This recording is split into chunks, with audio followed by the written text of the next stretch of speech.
Sabbath rest laws. To be very specific, like it used to be, this was basically the norm as best I've looked into this some. I'm working on some research on this.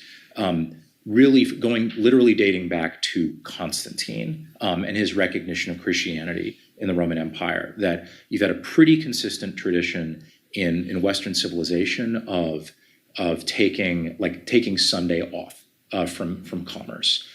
This is a tradition that has roots not only in Christianity but in Judaism, right.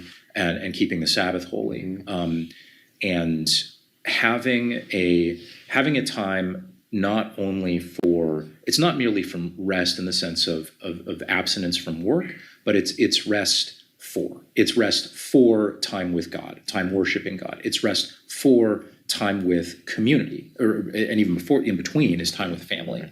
One of the things that I think has been so harmful to the world of work and how we think about work is the lack of kind of well-defined and shared times for rest.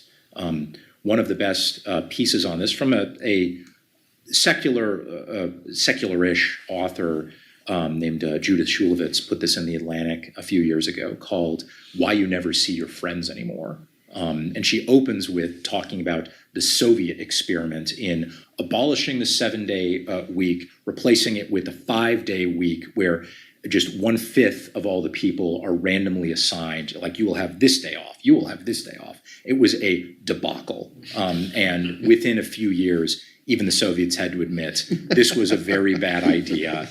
Like these are these are the masters of even the Gulag people thought that this was a bad idea. Like, we can't keep doing this.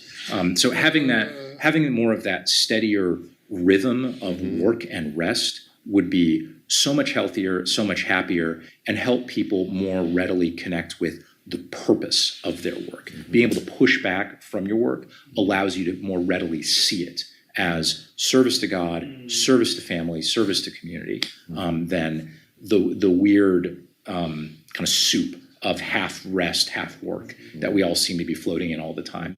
The fitness industry doesn't want women over 40 to know